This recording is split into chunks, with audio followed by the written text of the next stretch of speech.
Ustedes están en la obligación de hacer comprender al pueblo de América Latina que entre nosotros no deben existir fronteras, porque la patria de la raza indohispana comienza desde las riberas del río Bravo y termina en el confín sur de la Tierra del Fuego.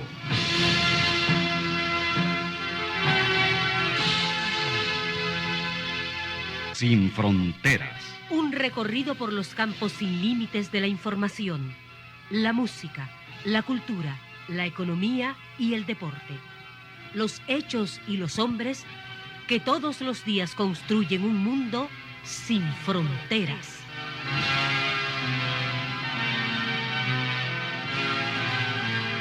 Muy buenos días, bienvenidos y bienvenidas a Sin Fronteras.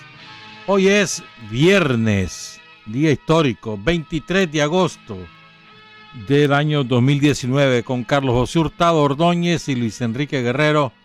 Les damos la bienvenida. Son las 6 de la mañana con 30 minutos.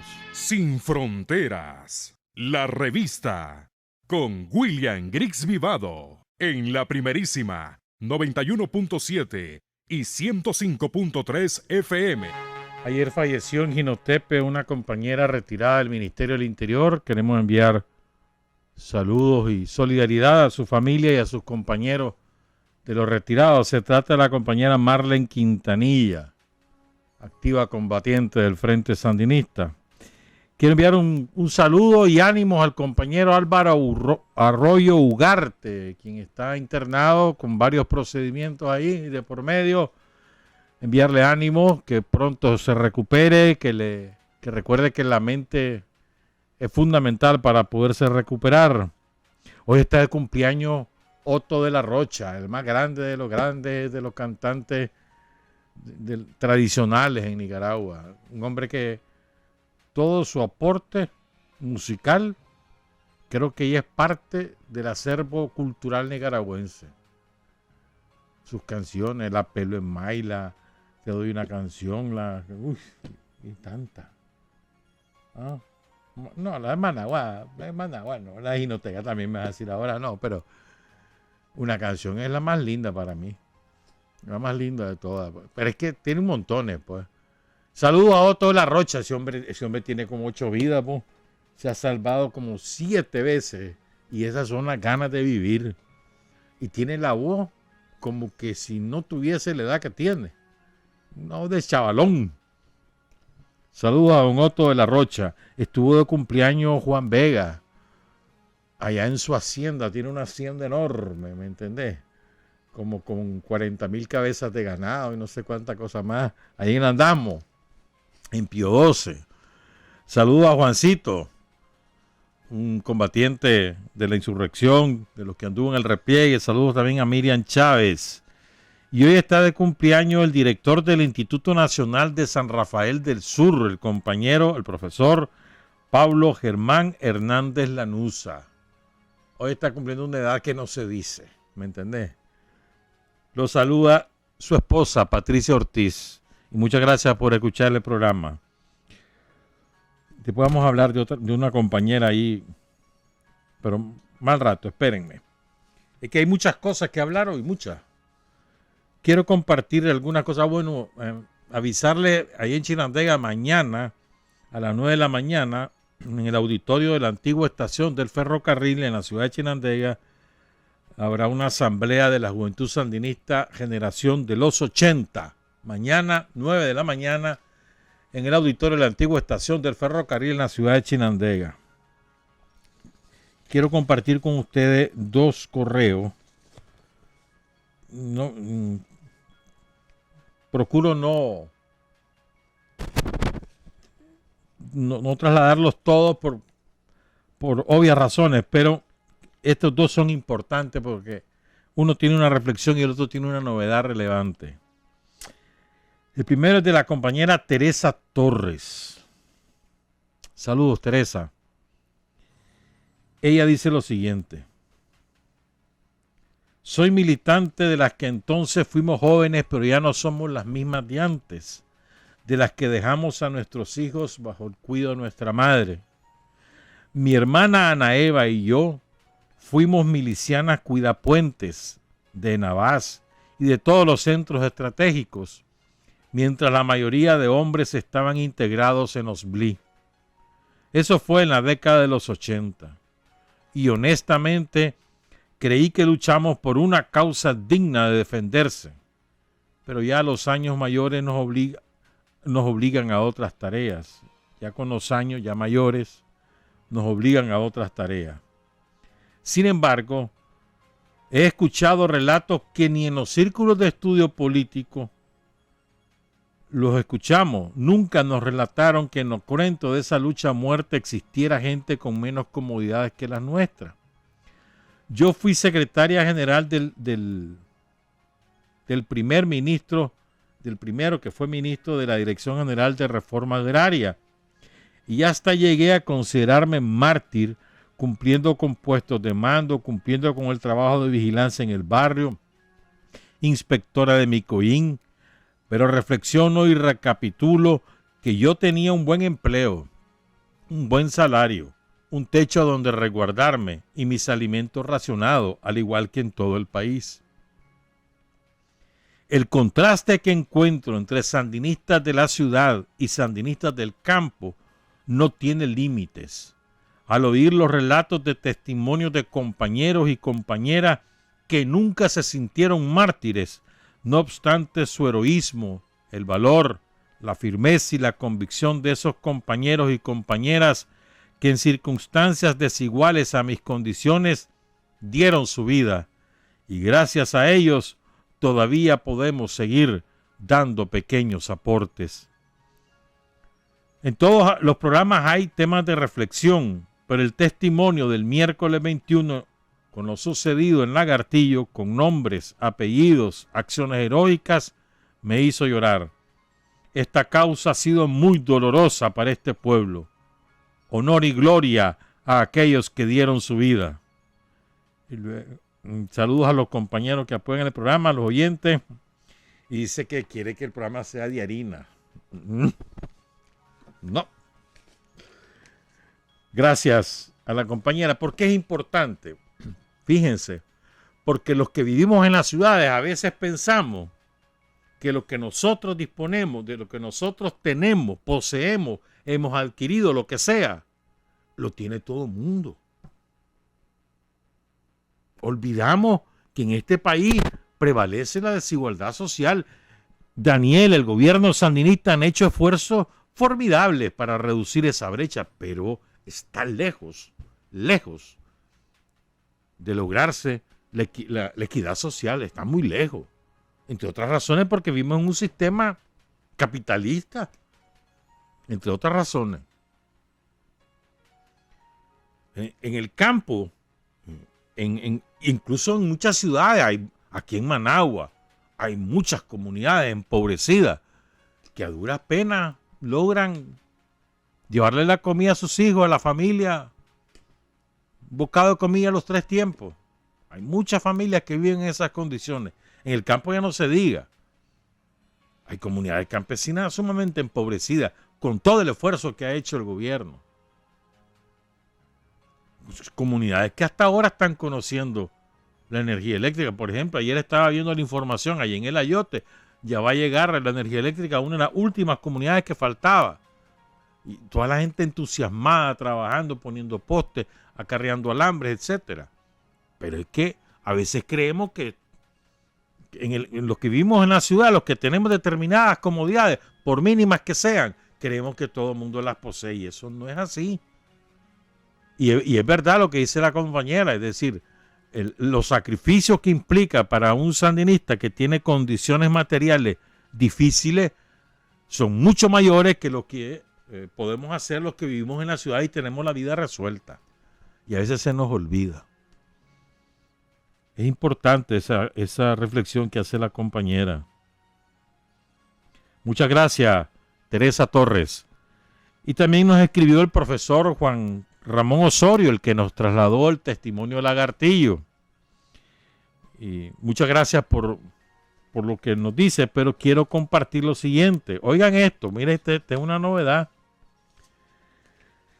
Le cuento, dice el profesor, el compañero Luis Emilio Lanuza Rodríguez, don Luis Rodríguez, el campesino que estaba arriando los bueyes, que estaba alistando los bueyes para iniciar su labor, ve a la contra que va a llegar, se mete a la casa, la contra llega, lo secuestra a él, secuestra a sus 4 hijos, a él y a los hijos los torturan, después los sueltan a él, un hombre ya en aquella época un poco más de 50 años, y él lo que hace es correr por veredas para llegar a la cooperativa y avisarles que llegaba la contra. Este compañero, sus 4 hijos fueron secuestrados, a uno se lo mataron, 2 lograron huir en el mismo día y la cuarta pudo regresar meses después. Ese compañero está vivo.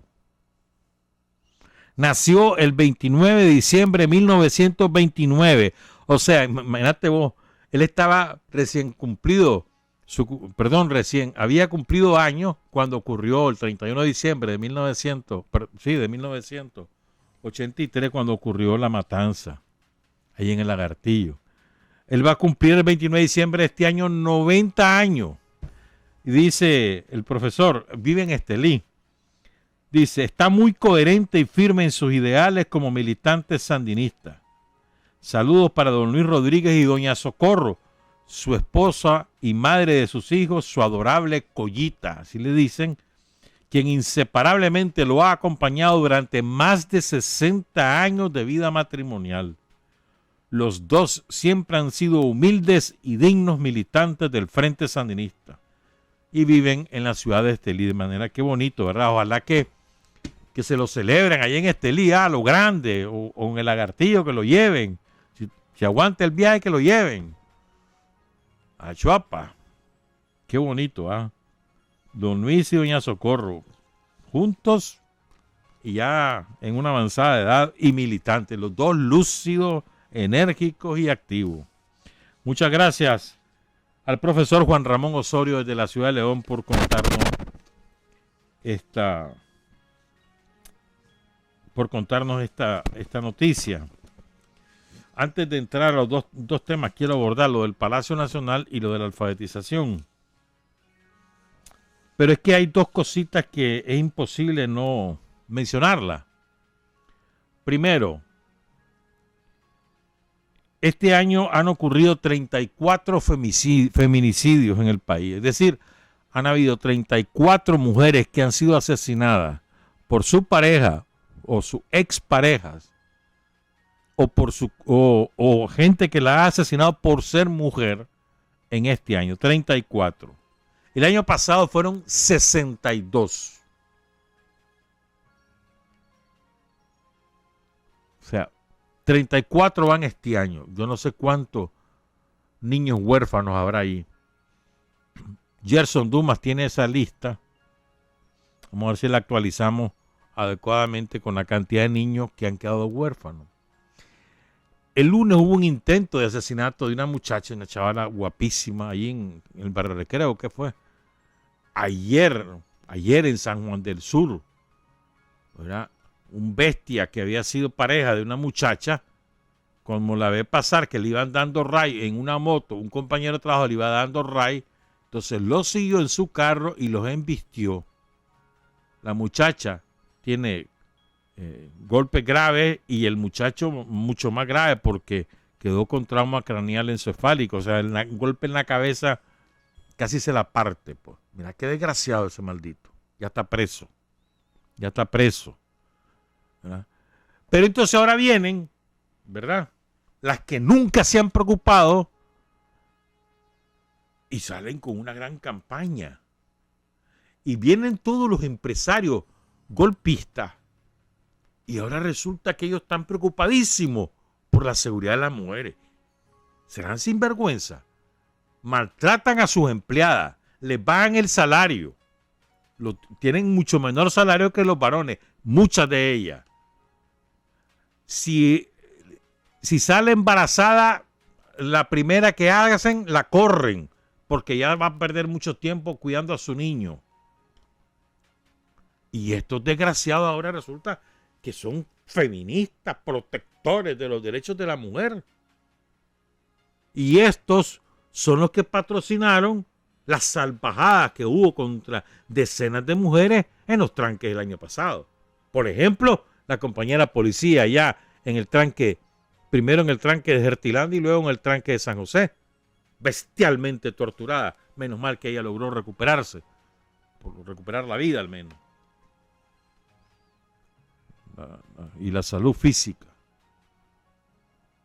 La salud emocional no tanto, pero bueno. Ellos no dijeron nada. Entonces, todos estos son hipócritas. Auténticos hipócritas. Miren, ningún gobierno ha hecho tanto por impulsar los derechos de la mujer como el gobierno de Daniel. Ninguno. No me vengan a mí con cuento. Efectivamente tenemos un problema social. Eso sí es cierto. ¿Verdad? Tenemos un problema social que tiene que ver con todos nosotros, ¿verdad? La manera como tratamos a la mujer como que si fuera un ser de segunda categoría. Muchas veces algunos de nosotros que hasta somos militantes, nos las picamos de militantes y somos auténticos maltratadores de las mujeres de cualquier manera, sea física o verbal o psicológica o económica, patrimonial se le llama. A veces no se compadece nuestra condición de sandinista con nuestra manera de tratar a las mujeres, sea en nuestro ámbito familiar o sea en el ámbito laboral o en el ámbito vecinal, en el ámbito que sea. Pero tenemos un problema social en el que tenemos que todos entender que si no, que no se trata solo de acciones de gobierno, sino de nuestras acciones.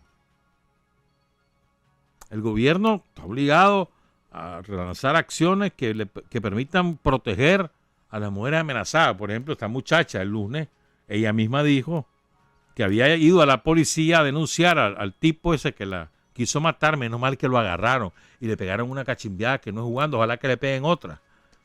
Además, el vendedor de droga ahí en Ciudad Sandino, etcétera. Pues ella había llegado a denunciar a la policía y no le hicieron caso. Eso es inaceptable. Si esto es cierto, si esto se confirma, la policía debe hacer reconvenir a los oficiales de la estación respectiva y corregir. ¿Ya? Pero lo que quería yo abordar es hipocresía de todo esto sinvergüenza, ¿verdad?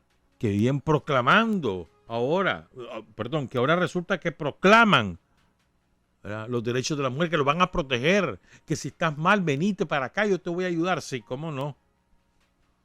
Hipócritas. ¿Verdad? Y que han querido armar esa matriz de opinión, ¿me entiendes? Para hacer algo similar como con el INSS o como con ¿cómo fue? Con el Indio Maíz.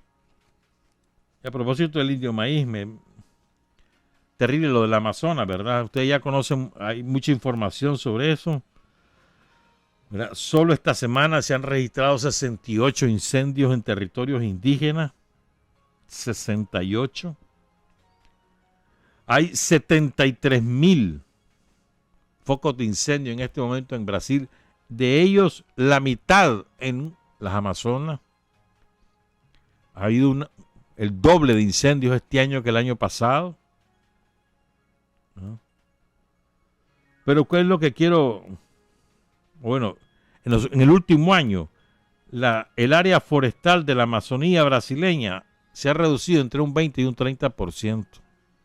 Una barbaridad. O sea, está hablando, por ejemplo, en la frontera entre Bolivia y Brasil, 6,000 kilómetros cuadrados arrasados de bosque. Por eso es que Evo contrató un avión Boeing 737 que es especializado en apagar incendios, y ahí anda, porque el incendio ya se pasó a la parte de la Amazonía de Bolivia. Pero lo que yo quería abordar es el otro ángulo. Miren, esto no es asunto de que por culpa de Bolsonaro, sí, es un cabrón ese que no, y además no quiere hacer nada y le echa la culpa a los demás, sí. Que son los madereros, sí es cierto, son los que han prendido fuego para después aprovechar la madera, es verdad.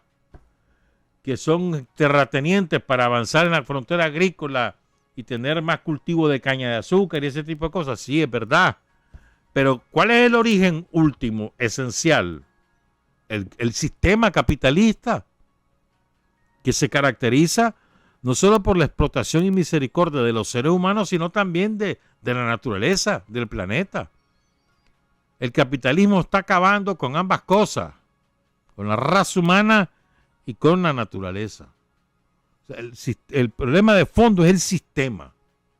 Mientras nosotros no cambiemos ese sistema depredador, no hay forma que estas cosas se eviten. Hoy se llama Bolsonaro, mañana se puede llamar Kilmar, o pasado mañana se puede llamar Trump, cualquiera, no importa. Son los que representan la imagen del capitalismo en sus respectivos países, pero no son el sistema. Es el sistema el problema. Es el sistema. Ahí quieren acabar con todas las tribus indígenas que hay en la Amazonía para ocupar sus tierras. Y hay asesinatos de indígenas todos los días del mundo, en Brasil y en Colombia ha pasado otro tanto, ¿verdad? Colombia es horrible lo que ha ocurrido. Ahí sí hay un verdadero etnocidio y genocidio practicado en los 2 últimos años por los gobiernos de Santos y el de Duque, y nadie se preocupa de ello. Pero bueno, o sea, el fondo del asunto que quería mencionar es que el problema aquí es el sistema capitalista. Mientras no cambiemos ese sistema, mientras no pongamos bajo control a los grandes capitalistas del mundo, van a acabar con los mares, con los ríos, con los bosques, con lo que querrá. Y por supuesto, acaban con los seres humanos. Por supuesto que sí. Bueno, hablemos un poco ahora de lo del Palacio. Vean, para mí, ¿saben por qué? ¿O cuál es el principal significado del asalto al Palacio de ayer? Para mí no es que haya puesto en jaque a la dictadura, que haya, digamos, catapultado al Frente Sandinista en primer plano en todo el mundo, por lo exitosa de la operación, relativamente limpia además. Para mí lo más importante es que el Frente Sandinista volvió a demostrar por cuarta vez que que el objetivo más importante era liberar a sus prisioneros. La gran mayoría sometidos a tortura, a crueldad. Y la dirección del frente siempre, en toda su época, se trazaba como objetivo la libertad de sus presos. Por ejemplo, Carlos Fonseca cayó preso en Costa Rica. Y ahí primero hubo un intento fallido, que es cuando hieren a Humberto Ortega, en el que participa Germán Pomares, y luego un intento exitoso. Y sacan de la cárcel a Carlos. Después, el asalto a la casa de Chema Castillo. Antes de eso, en el 71 y 72, cuando entró el Frente Sandinista en etapa de acumulación de fuerzas en silencio y no teníamos capacidad militar para hacer otra cosa. Entonces los pocos cuadros que había del frente, como Oscar Turcio, como Pedro Arauz, como Bayardo Arce, entre otros compañeros que estaban en libertad, de los pocos que habían en libertad, ¿verdad?, influyeron para lograr que el movimiento estudiantil, principalmente el movimiento cristiano, asumiera la bandera de la libertad de los presos políticos. No se liberó a todos, pero se liberó una gran cantidad, como Ricardo Morales, como Doris Tijerino, en los años 71 y 72. Es decir, y el cuarto ejemplo es el del Palacio. Siempre el frente tuvo como norte la libertad de sus compañeros. Esto a mí me parece que es muy importante. Recordemos que ese operativo se llamó Muerte al Somocismo. Carlos Fonseca. Bueno, le pusieron el Amador, me acuerdo, pero a mí no me gusta usarle el Amador porque Carlos Fonseca nunca se firmó Carlos Fonseca Amador. Nunca. Carlos Fonseca se firmaba así, Carlos Fonseca. Y cuando hablaba decía Carlos Fonseca. En las grabaciones que hay, no usaba el Amador. Y el Fonseca era el apellido de su madre, el Amador era el apellido de su padre, que nunca se preocupó por él. Así se llamó el operativo y el comando se llamó Rigoberto López Pérez. Y quiero mencionar a cinco, que son poco reconocidos como artífices de ese exitoso operativo y que sin embargo fueron muy importantes. Empiezo con don Pablo Pichardo. Don Pablo Pichardo había trabajado en el Palacio Nacional y es el que ofrece gran parte de la información, ¿cómo te dijera yo?, de la ubicación de todas las oficinas, de la salida, de las entradas en el Palacio Nacional para que el comando pudiera operar. El trabajo de don Pablo Pichardo fue decisivo. De él y de su esposa. Doña Delma Ramírez. Muy importante. Te digo otro compañero que fue muy importante, ya falleció hace un par de meses. El comandante guerrillero Raúl Venerio, que fue el coordinador de todo el trabajo para el reclutamiento de los comandos, de los 25 comandos, y toda la logística y todo lo demás. Y otro compañero que fue muy importante fue Nicho Marenco, al que no se le ha reconocido adecuadamente, pero Nicho fue muy importante. Saludos a Nicho, por cierto, ahí en la colonia de Centroamérica. Nicho, yo diría que fue clave. La parte del conseguir uniforme, conseguir los fusiles, las casas donde se iban a ubicar, el entrenamiento. Ahí estaba Nicho, con Raúl Venerio. Hay otros compañeros que participaron, pero quería mencionar a estos cuatro. Y Nicho, recuerdo que no sé si fue el año pasado, el año antepasado, me acuerdo que él escribió que había que reconocer también a otro compañero que no pudo estar en el comando. ¿Sabes por qué? O sea, lo entrenaron y toda onda, hermano de uno de los que iba en el comando. Pero lo descartaron, es que es triste, ¿verdad? Lo descartaron porque era muy chaparro, hombre. En serio. Su nombre es Modesto Jalina. En total son 66, la lista que yo tengo, los liberados en el 22 de agosto, más otros, probablemente llegaron hasta 75, pero yo no tengo la certeza en este dato. Una parte se fue a Venezuela, otra parte fue a Panamá, después todos se reunieron en Panamá, la mayoría, otra parte se fue a Honduras. Se consiguió $500,000. Se publicaron los comunicados del Frente Sandinista. Y aquí voy a otro tema. ¿Saben cuál era una de las demandas del comando Rigoberto López Pérez el 22 de agosto? Satisfacer las demandas de los trabajadores de la salud, de FedSalud, que estaban en huelga. Una huelga en la que ayudó Berta Calderón, por ejemplo. O sea, el Frente incorporó esa demanda social, laboral, a sus demandas políticas. Muy importante. En el operativo resultó herido uno de los comandos, el compañero Juan Lorenzo Hernández Nicanor, que también se le conocía como el 62, también el periodista, radioperiodista, creo que trabajaba en la corporación en aquel momento, Rafael Báez, que perdió varios dedos de una de sus manos, y hubo heridas a 2 guardias, y también murió un guardia, el teniente Ricardo Illesca. Fíjate, hubo al menos 10 compañeros que no fueron incorporados en la lista y quedaron presos. Uno de ellos, Silvio Porra. Los 10 fueron puestos en libertad con una amnistía que decretó Somoza en diciembre del 78.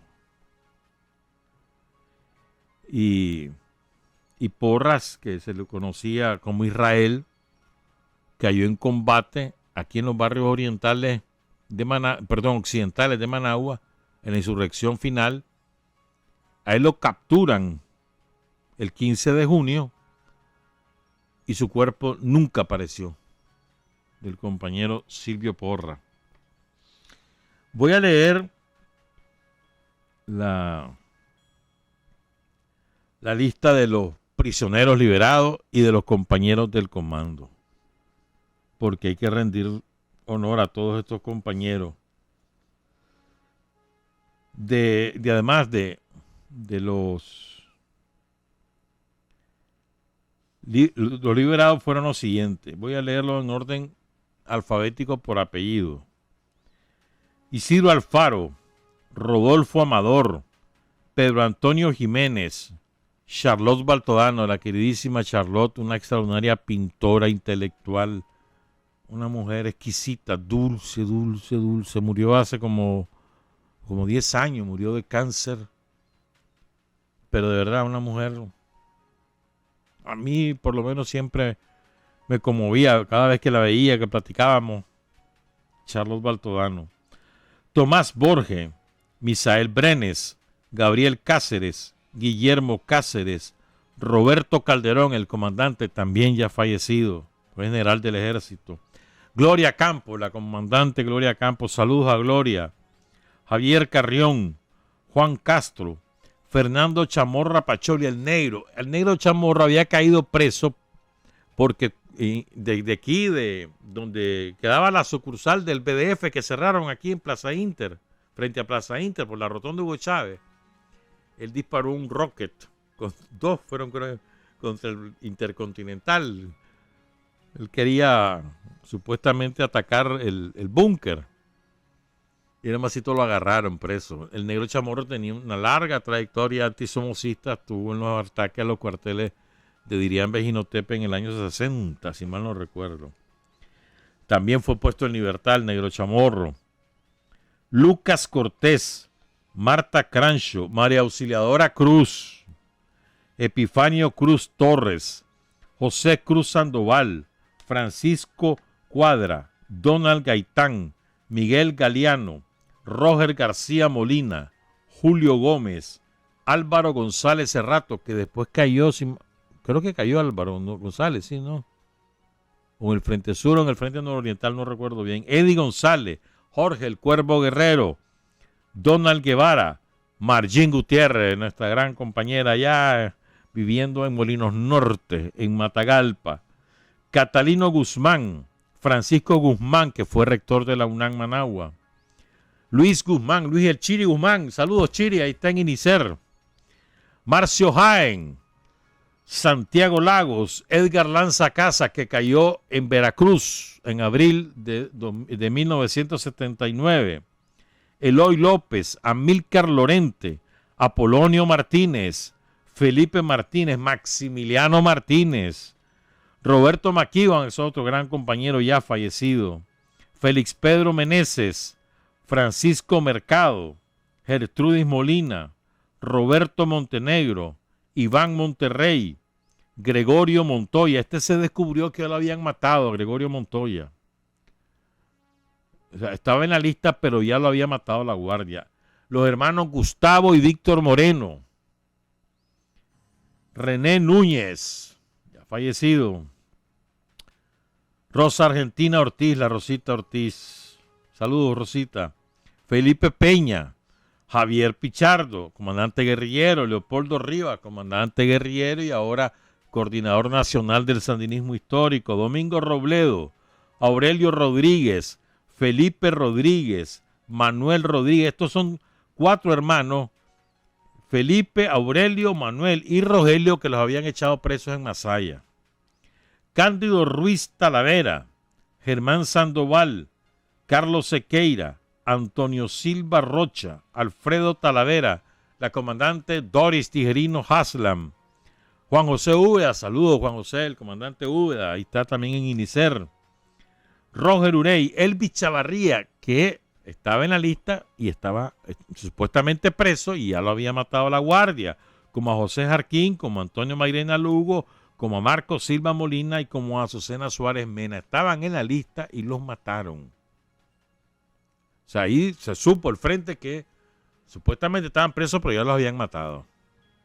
En total, entre 66 y 75, porque había 10 prisioneros que pidió el frente, que estaban en San Carlos, no tenía los nombres, solo tenía el del mandador de la Hacienda La Loma en el departamento de Río San Juan. Ahora quiero leer, para cerrar este tema, los compañeros del comando. Fíjense, eran 25. Hay 13 que ya murieron. 13. O sea, más de la mitad de los compañeros que integró ese comando, 40 años después, 41, ya fallecieron. Sus nombres, primero voy a leer, perdón, primero voy a leer los fallecidos. Bayardo Salina, con seudónimo Eliseo. Carlos José Salgado López, conocido como el Reverendo. David Santamaría, conocido como el 23. Eddie Chavarría, el 14. Edgar Taleno, conocido como Pepe Gallinazo. Este compañero estudiaba en el Manuel Olivares de aquí de Managua. Y lo reconocieron, no, perdón, a ver, en el Intecna de allá no, aquí en Managua. No, sí, era de Ciudad Sandino y estudiaba en el Manuel Olivares, lo que hoy es el Manuel Olivares, pues. Y lo reconocieron sus compañeros de clase, sus profesores. Por supuesto, a la clandestinidad regresó después de ser entrenado y cayó en Chichigalpa. Edgar Taleno. Gustavo Amaya, conocido como Aldo. Gustavo Morales, conocido como El Macho. Iván Bendaña, conocido como Malicia. José Francisco Gaitán, conocido como El Pelón. José Francisco Pupiro Nicaragua, conocido como Carmen. Salvador Monge, conocido como El Chirizo. Walter Ferretti, el Chombo, comandante guerrillero, que murió en un accidente de tránsito en los años 80. Wilberto Cano, conocido como Porfirio. Hasta ahí los 13 compañeros ya fallecidos. Ahora vamos con los que aún viven. Billy Ramírez, conocido como Segatuno. Donald Pantoja, Mario Peligro. Dora María Telles. Eddie Olivares, El Pelado. Edén Pastora Gómez, Cero. Emilio Mena Alba, Chacalote, ya vive en Granada. Hugo Torres. Israel Ramírez, conocido como El Pendejo. José Hermógenes Hernández, La Tunga. Juan Lorenzo Hernández, Nicanor. Porfirio Jalina, conocido como Hugo. Y Rutilio Miranda, El Pecoso. Los miembros del comando Rigoberto López Pérez, que logró sacar en libertad a más de 70 compañeros. El 24 de agosto salieron en libertad, el 22 de agosto fue el golpe. Regresamos, son las 7:11. Hay hombres que luchan un día y son buenos. Hay hombres que luchan un año y son mejores. Pero hay hombres que luchan toda la vida. Esos son los imprescindibles. 7:16, acuérdense que la bandera de Nicaragua es azul, blanco y azul. Lo digo porque el compañero Francisco Emilio Dávila Gutiérrez me dice que en algunas instituciones la han dejado solo azul y blanco. No, hermano. La bandera de Nicaragua es azul, blanco y azul. No anden inventando. Ya. Pero salvaje ha quedado por todo. Se le quitó ese símbolo a estos desgraciados que ni siquiera pudieron inventar el propio, ¿verdad? Qué vergüenza, qué vergüenza. Bueno, quiero enviar y contar un poquito la historia de una de esas extraordinarias mujeres que nunca han pedido reconocimiento, que nunca han estado en la primera fila para figurar en los actos, ni siquiera, probablemente ni siquiera han presidido algún acto, y son decenas, yo diría que centenares de compañeras así, que fueron colaboradoras históricas del Frente Sandinista, sin cuyo aporte no hay manera que las células guerrilleras en la ciudad y en el campo y en la montaña pudieran desarrollar su trabajo político o su trabajo guerrillero. No hay forma que lo hubieran hecho. Por eso yo le decía a unos compañeros hace unas semanas que, en mi opinión, debería hablarse no de colaboradores históricos del Frente Sandinista, no de forjadores del Frente Sandinista. Pero bueno, se trata de la compañera conocida por todo el mundo en León como Mamá Clotilde. Mamá Clotilde está en este momento, ya está en su casa. Ayer me dijeron de que ya está lista para buscar cómo casarse de nuevo. Con su pastelito. Pero ella está en su casa, pero ha estado enfermita. Un saludo a ella. Y fíjate, ella es madre de 6 hijos, 5 mujeres y un varón. Enviudó cuando su hija mayor tenía 16 años, solo imagínate. ¿Verdad? Su marido, Francisco Parajón, también era colaborador del Frente. Sus hijas se llaman Argentina, la doctora Argentina Parajón, diputada del Frente Sandinista, médica muy conocida en León, presidente de la Comisión de Salud de la Asamblea Nacional, una gran compañera de la Argentina Parajón, años de no verla. Saludos, Argentina. Sus otras hijas se llaman Connie, Rosario, Ercilia y Carmen. Y tuvo un solo varón que se llama Gustavo, como su papá. Rosario es monja y vive, no recuerdo en qué país es que vive, ¿verdad? Fíjense bien. ¿De qué vivía esta compañera, la mamá Clotilde? No crean que una casota, una casita rústica, piso de tierra, ¿verdad? Ahí fue casa de seguridad de Humberto Campbell, ahí fue casa de seguridad de la China Girón, de María Lourdes Girón, de Perla Norori. Queda en el barrio La Providencia. En aquella época, uno de los barrios más pobres de León, en la salida rumbo al mar, la parte occidental, ¿verdad? Y entonces, ¿cómo hizo para mantener a sus 6 hijos? Y además mantener a los guerrilleros que pasaban en su casa escondidos, que hacían vida clandestina en su casa. ¿Cómo hizo? Echaba tortillas. Y sus hijas las iban a vender a los barrios y al mercado. Ese era. O hacía dulce rapadura, hacía nacatamales. Así sacó adelante a sus hijos, así ayudó al Frente Sandinista y así además educó a todos. Todos sus hijos son profesionales. Fíjense bien. Los nietos, que también los crió ella, también son profesionales, que médicos, que ingenieros, que abogados, que profesores, de todo. Miren qué bonito, mano. Y jamás han andado pidiendo ahí, ve, y ahí mi medalla, no. Ella hizo lo que tenía que hacer por convicción, con abnegación, con sacrificio, jamás pidiendo nada a cambio. Y está entera, 90 años, imagínate vos. Es que es de la madera de antes, ¿verdad vos? Ella sufrió mucho cuando una de sus hijas fue capturada por la guardia. Solo tenía 15 años la chavala y le hicieron barbaridades a los guardias ahí. Fue su mayor sufrimiento y sin embargo ni delató a nadie del Frente, no delató a nadie y se mantuvo firme en estos 40 años con el Frente. Todos sus hijos y todos sus nietos con el Frente. Saludos a mamá Clotilde y ojalá que pronto pues vaya a bailar y que me invite para la próxima boda. Cuidado, no me invito yo en su boda. Son las 7 de la mañana con 21 minutos. El 24 de marzo de 1980 fue el acto de despedida de los brigadistas de la alfabetización. Yo creo que esa es la epopeya más formidable en la historia de Nicaragua y que transformó radicalmente la situación social y política del país y la que más admiración causó en el mundo entero. Si bien la alfabetización solo es posible porque hubo revolución, sin la revolución jamás hubiera habido alfabetización. Estamos claros en eso, ¿verdad?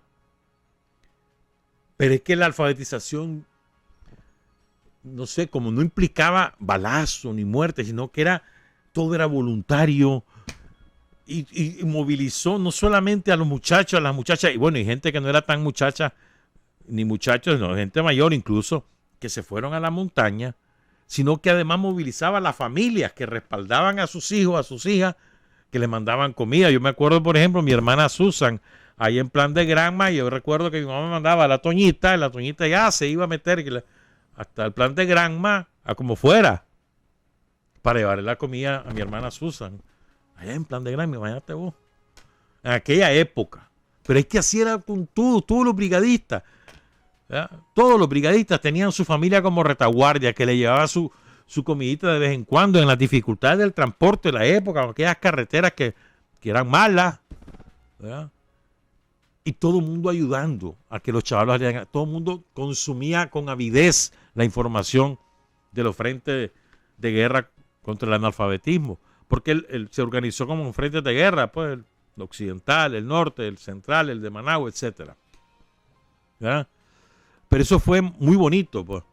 Yo no conozco a nadie, puede ser que exista, pero yo no lo conozco. No conozco a nadie que haya ido de brigadista que se haya arrepentido. No conozco a nadie. Es más, eso les cambió la vida radicalmente a ellos como personas. Y eso lo reflejaron después en sus respectivas familias que la formaron. O sea, eso les marcó un antes y un después. La convivencia con el campesinado, esos 5 meses. Fue una maravilla, pues. O sea, yo he leído muchas cosas de la alfabetización, diarios, anécdotas, relatos, y todos lo cuentan de esa manera, cómo les cambió la vida. Sí, es cierto, enseñaron a leer y escribir a casi 500,000 de nicaragüenses, es verdad, pero lo que los campesinos les enseñaron a los brigadistas es muchísimo más. Desde aporrear frijoles, o hacer una tortilla, o rozar el monte, cruzar un río. Y la convivencia, el platicar. Eso es insuperable. No hay nada que pueda superar esa experiencia. Fue muy hermoso el gesto de los chavalos que voluntariamente se fueron. Las familias que les dieron permiso. Muy, muy lindo. Pero solo ponerte en el lugar también de los campesinos, ¿no? Es decir, ahí viene un chaval, vamos a ver, dicen que nos vienen a enseñar la desconfianza, lógico. Y ese campesino acogía en su casa, en las condiciones en que estaba. Si lo que había era un petate, pues al petate a dormir.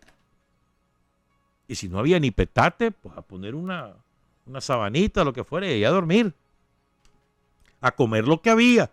A tomar lo que había, a dormir a la hora que dormía el resto de la familia y a despertarse a la hora que se despertaba el resto de la familia. Y si los domingos se hacía tal cosa, también. Y los adoptaban como sus hijos y los hijos los adoptaban como padres. De hecho, todavía los brigadistas le dicen mamá o papá a quienes correspondió como familia. De hecho, es así. Es una cosa sumamente bonita. Y qué orgullo el que tienen los brigadistas de serlo. Po. El próximo año son 40 años. Me imagino que va el gobierno a echar la casa por la ventana porque es que es una maravilla lo que se hizo. Pero yo quiero contarles algunas cosas que tal vez no las recuerdan o poco las saben. Primero quiero comenzar con el juramento que se hacía a los brigadistas. Que se hizo allí en la Plaza de la Revolución. Lo hizo Daniel, para tu dolor. Como coordinador de la Junta de Gobierno, a Daniel le tocó juramentar a los brigadistas, para que no se les olvide. Además, no solamente fue los brigadistas del EPA, del Ejército Popular de Alfabetización, sino los milicianos, ¿verdad? Las milicias obreras de la alfabetización, ¿verdad? Y también los alfabetizadores populares, que son los que estaban en las ciudades, porque las milicias obreras se encargaban en los centros de trabajo, ¿verdad?, de alfabetizar a los compañeros de trabajo que no podían leer ni escribir. Y los alfabetizadores populares eran en los barrios. Mi mamá alfabetizó, por ejemplo. O sea, se organizaba y se alfabetizaba también en los barrios, en las comunidades. ¿Entendés? Entonces, les leo el juramento para que no lo olviden, compañeras y compañeros. Juramos ante la memoria del padre de la revolución, general Augusto C. Sandino, del jefe de la revolución, Carlos Fonseca, del defensor de los obreros y campesinos Germán Pomares, ser fieles cumplidores de la orden de combate trazada por nuestro gobierno y nuestra vanguardia, no abandonando las trincheras hasta ver extinguida la ignorancia de nuestra patria. Juramos fidelidad a la Revolución Popular Sandinista, alfabetizando en cualquier lugar de Nicaragua que se nos asigne. Juramos que nuestra conducta será de una elevada moral, acorde con la calidad revolucionaria que reclama la erradicación del analfabetismo. Juramos integrarnos cordiales y respetuosos a la vida de nuestros humildes compañeros campesinos y habitantes de barrios marginados. Juramos que respetaremos y haremos respetar los postulados de Sandino, Carlos Fonseca y de la Revolución Popular Sandinista. Juramos que cultivaremos el compañerismo sobre la base de la fraternidad revolucionaria y el trabajo común. Juramos ser disciplinados. Juramos ofrecer a través de nuestra labor la oportunidad de conocer las grandes conquistas de la Revolución Popular Sandinista. Juramos como sandinistas ser responsables de cada uno de nuestros actos y honrar la memoria de nuestros mártires. Juramos mantenernos firmes en la tarea de la alfabetización, por grandes que sean las privaciones, y regresar al haber cumplido nuestra misión alfabetizadora. Juramos trabajar afanosos y seguros que la vida en el campo nos dará su hermosa experiencia para ser al final y al regreso mejores estudiantes y más conscientes sandinistas, y decirle a la dirección de nuestra revolución y a nuestra Junta de Gobierno qué otra tarea debemos realizar. Vencimos en la insurrección, venceremos en la alfabetización. Patria, libre o morir, 1980, año de la alfabetización. Ese fue el juramento. La inmensa mayoría lo cumplió carta cabal, la inmensa mayoría. La cruzada llevaba el nombre de los héroes y mártires por la liberación de Nicaragua. Es muy importante también recordarlo. Y les quiero contar algunas cositas. ¿Saben quién consiguió el primer financiamiento para la cruzada? Paulo Freire, en cuyo método se inspiró el método que aplicó Nicaragua. Paulo Freire, famosísimo pedagogo que revolucionó la pedagogía, de origen brasileño. Sus obras son portentosas y de un calado enorme. Pues entonces, él consigue que el Consejo Mundial de Iglesias entregue $1 millón. La cruzada costó $12 millones de aquella época, que ahorita serían como unos 40. Sin contar para nada el trabajo voluntario de todo el mundo, ¿verdad? Estamos hablando de los costos de los materiales, del transporte, del uniforme, de esas cosas. No estamos hablando del trabajo de todo el mundo. Que si no, hubiera sido como $400 millones de la época, imagínate vos. Para hacer ese trabajo de la cruzada, no crean que tampoco se inventó de la nada. Primero era una promesa del Frente Sandinista en su programa, en la herencia programática de Sandino, ahí está. Una de las insistencias de Sandino con su gente era alfabetizar a sus soldados, ¿se acuerdan de eso? Pedro Altamirano aprendió a leer y escribir en el ejército de Sandino, por ejemplo. Una de las insistencias de Carlos Fonseca en los campamentos guerrilleros era enseñar a leer a los guerrilleros y a los campesinos. Y también enseñarles a leer. Entonces, primero, se trataba de cumplir una promesa, un compromiso con el pueblo de Nicaragua. Entonces, el Frente empezó a trabajar la propuesta de alfabetización porque tenían clara la película, la dirección del partido, que su primera acción de gobierno iba a ser la alfabetización. Entonces, empezaron a preparar el plan desde antes del triunfo. Entonces, comienza la gestión del gobierno revolucionario y empiezan a trabajar a ver qué método van a ocupar, cómo se va a organizar, toda esa onda.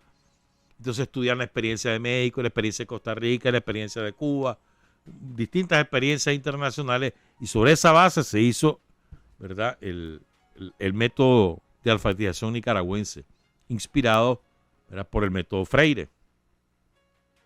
Y después decidieron hacer una organización militar. Constituyeron el Ejército Popular de Alfabetización, las milicias, como ya les explicaba, etcétera. Hubo tres cuadernos o cartillas. Uno se llamaba la Cartilla Nacional, uno se llamaba el Cuaderno de Lectoescritura, el otro se llamaba el Cálculo y Reactivación, una sola operación, la parte matemática, y había un cuaderno de orientaciones para el alfabetizador. Y se elaboró una Cartilla Nacional que se llamó El Amanecer del Pueblo. Quiero contarles cómo estaban distribuidos los analfabetos. ¿Saben cuántos analfabetos había en Nicaragua? Cuando el triunfo de la revolución éramos 3 millones. Hoy somos 6 millones y medio. El doble de lo que éramos antes. Había 722.431 analfabetos. El 50.35% de la población. De ellos estaban aptos para poderles enseñar casi 600.000. O sea, hubo un poco más de 100.000 que no podían recibir por distintas limitaciones físicas o mentales. Fíjense, en Chinandega habían 60.000 analfabetos. En León, 63.000.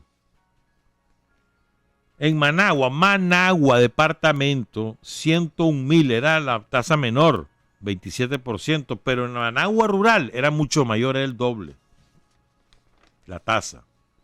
En Granada, 26.000 analfabetos. En Carazo, 21.300. En Rivas, 25.000. En Chontales, 37.000. Ahí la tasa era del 59%. En Chontales. En Buaco, habían 36.000 analfabetos. La tasa era del 62%. En Matagalpa había 75.000 analfabetos. La tasa era del 72%. 72% de la población de Matagalpa no sabía leer y escribir. En Jinotega eran 42.000, 43.000. La tasa era del 71% de analfabetos. En Estelí, 29.600, con una tasa de 51,67, casi el promedio nacional. En Madrid, la tasa era del 67%. En Nueva Segovia, el 69%. En Río San Juan, ¿sabe cuál era la tasa de analfabetismo en Río San Juan? 96%. O sea, de cada 100 habitantes de Río San Juan, solo 4 sabían leer y escribir. En aquella época habitaban en Río San Juan 13.000 personas, 12.540 no sabían leer y escribir. ¡Qué barbaridad! En el Caribe Norte, la tasa era del 75%. En el Rama, la tasa era del 75%. En el Caribe Sur, más bien en Bluefield, porque en el Caribe Norte no, en Bilwi, en Puerto Cabeza, y en Bluefield la tasa era del 75%. Ese esfuerzo descomunal que significó movilizar a todo ese chavalero, estamos hablando que se movilizaron en total, déjenme leerle la cifra, 95.582 personas, de los cuales 59.123 eran de Lepa. Le enseñaron a leer y a escribir a 406.000 nicaragüenses y redujeron la tasa del 50-35 al 13%. En solo 5 meses. Después se continuó, pero en esos 5 meses, en nada más 5 meses se redujo en semejante cantidad. Pero además, los brigadistas hacían otras cosas, que esto es otra cosa que se ha olvidado, porque se les capacitó para ayudar a combatir la malaria. Se les capacitó para rescatar las tradiciones culturales, culinarias, del ámbito donde se desenvolvían los brigadistas, en la medicina preventiva. construyeron miles de letrinas, los brigadistas, porque ese es uno de los problemas de salubridad principales en el campo. Los brigadistas construyeron las letrinas. Incluso localizaron tesoros arqueológicos, porque era parte del objetivo de la cruzada. Se hizo censos agropecuarios, localizaron cementerios indígenas. O sea, el resultado de todo eso fue una maravilla, una maravilla.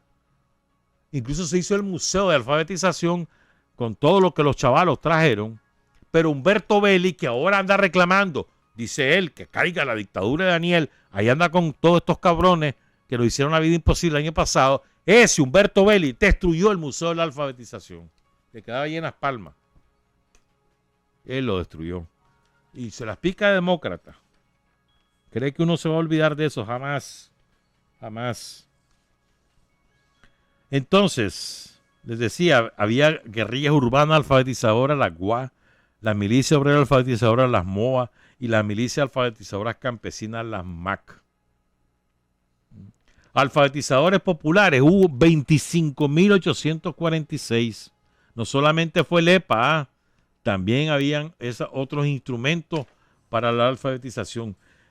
Comenzaron capacitando a 80, estos 80 entrenaron a 560, estos 560 a 7.000 y los 7.000 capacitadores, 7.000 más, los ya capacitados más o menos 8.000 son los que capacitaron a los 80.000 alfabetizadores de todo el país.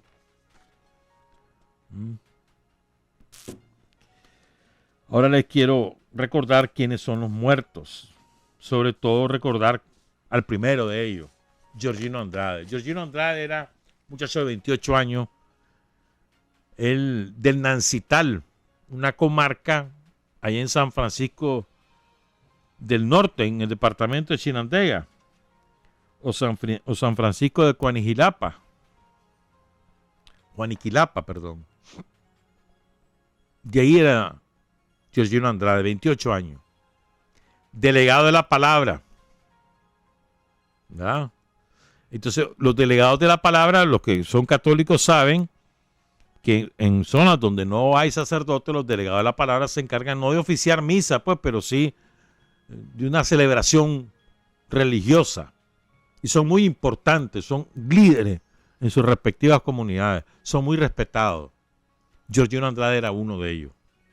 Además, era el jefe, era miliciano, era el coordinador de los CDS y alfabetizador, lógico.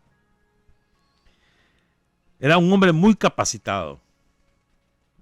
Y además de capacitado, era muy querido en San Francisco del Norte. Ahí llegaron los chavalos del colegio San Luis Beltrán de Chinandega, y llegaron a alfabetizar a San Francisco y conocieron a Georgino. Entonces cuenta a su hermano Máximo cómo lo mataron. El 17 de mayo, sábado, 17 de mayo de 1980, había habido un acto político por Sandino y él había dicho que primero pasaban por encima de su cadáver antes de matar a un alfabetizador. 17 de mayo. El 18 de mayo, cuenta su hermano Máximo que iba a cenar 6:30 de la tarde cuando llegaron a su casa 4 hombres armados. Afuera los esperaban otros más. Se lo llevan y ya saben lo que pasa, pues. Al final lo asesinaron de 16 puñaladas. 16 puñaladas. En el cuello, en las costillas, en el pecho, donde quisiera. 16. Eso fue un impacto. Yo me acuerdo el impacto que eso significó. Es que uno jamás se podía imaginar, o sea, que alguien asesinara a una persona que está haciendo un servicio comunitario. O sea, ¿qué clase de odio? Eran los guardias que venían de Honduras. Ustedes que recuerdan que ya les conté lo que ocurrió en San Francisco 4 años después. 3 años después. Pero es que era impensable. En aquella época donde reinaba en Nicaragua una felicidad absoluta. 1980. Felicidad, hermano. Uno era feliz en aquella época. De verdad, literal, en cualquier parte del país era feliz. Entonces, todo el mundo feliz de la vida, construyendo una nueva patria, los chavalos movilizados, todo el país pensando en ello. Y de repente salen estos criminales, secuestran a Georgino y lo asesinan por alfabetizar, por ser un hombre al servicio de su comunidad. Igualito que el año pasado, hermano. Aquí está el hilo conductor, pero bueno. Eso fue una conmoción nacional. En el EPA, en los chavalos también fue una conmoción. Les dolió a todos, porque cualquiera podía haber sido. Y eran los guardias, los remanentes de la guardia que estaban refugiados en Honduras, que tenía una dictadura militar. Había, ahí por la UCA estaba, no sé por dónde, no me acuerdo exactamente, pero ahí había una placa con todos los nombres de los brigadistas asesinados, que los vandálicos el año pasado la destruyeron. Arrancaron todos los nombres, etcétera, ¿sabes? Para que veas que es la misma cosa, el mismo hilo. Entonces voy a dar lectura a los nombres de los compañeros. Pues ya viene el programa del MEFCA, ¿verdad? A las 8. Excelente programa, por cierto. Un gran esfuerzo que hacen los compañeros del MEFCA. Yo por lo menos lo escucho y aprendo. Entonces voy a leer los nombres de los compañeros caídos, los asesinados, porque hay que diferenciar. Hubo compañeros que murieron asesinados, son 9, y hubo compañeros que murieron por distintas razones, porque les cayó un rayo, literal.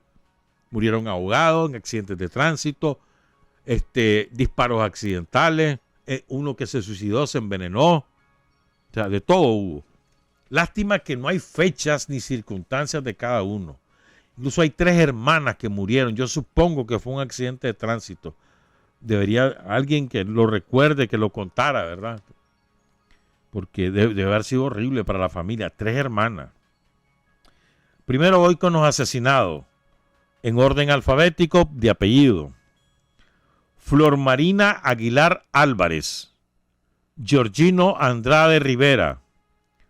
José Antonio Chacón Morazán.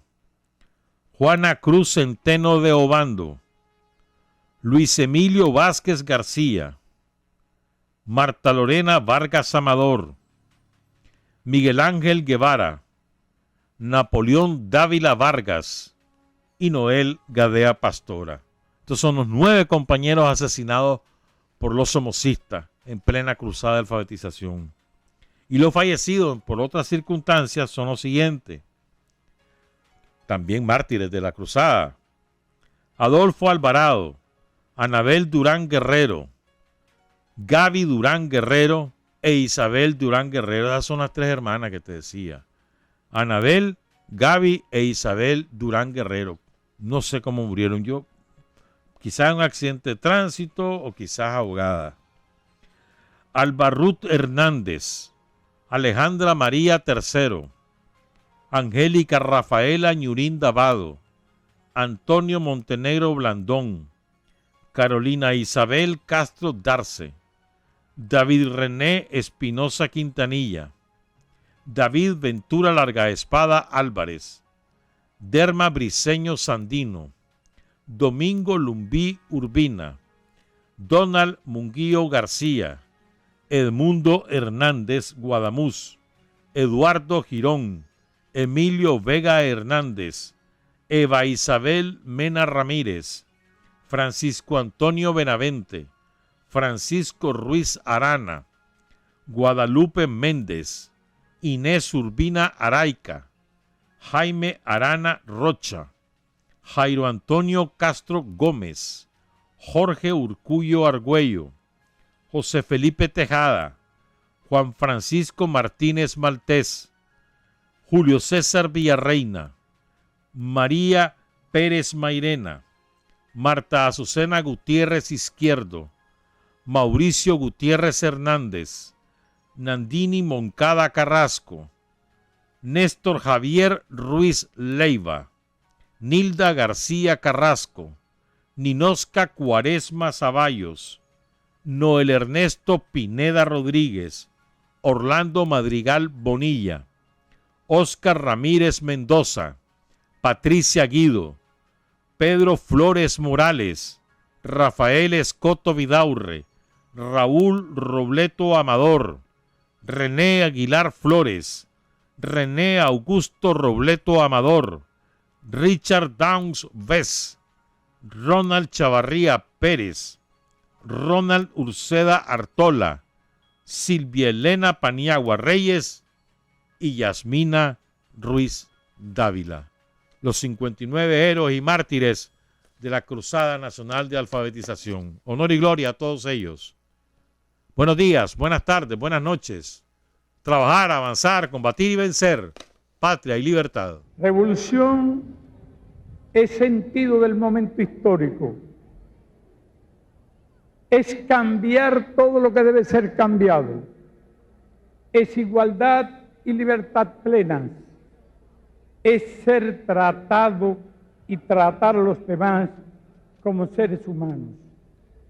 Es emanciparnos por nosotros mismos y con nuestros propios esfuerzos.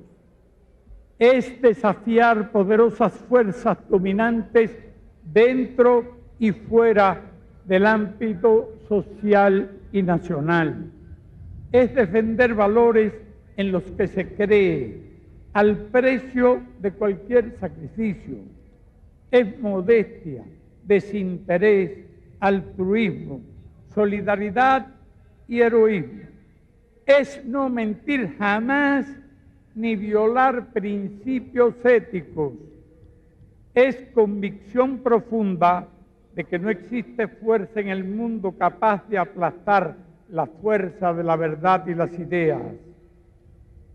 Revolución es unidad, es independencia, es luchar por nuestro sueño de justicia para Cuba y para el mundo, que es la base de nuestro patriotismo, nuestro socialismo y nuestro internacionalismo.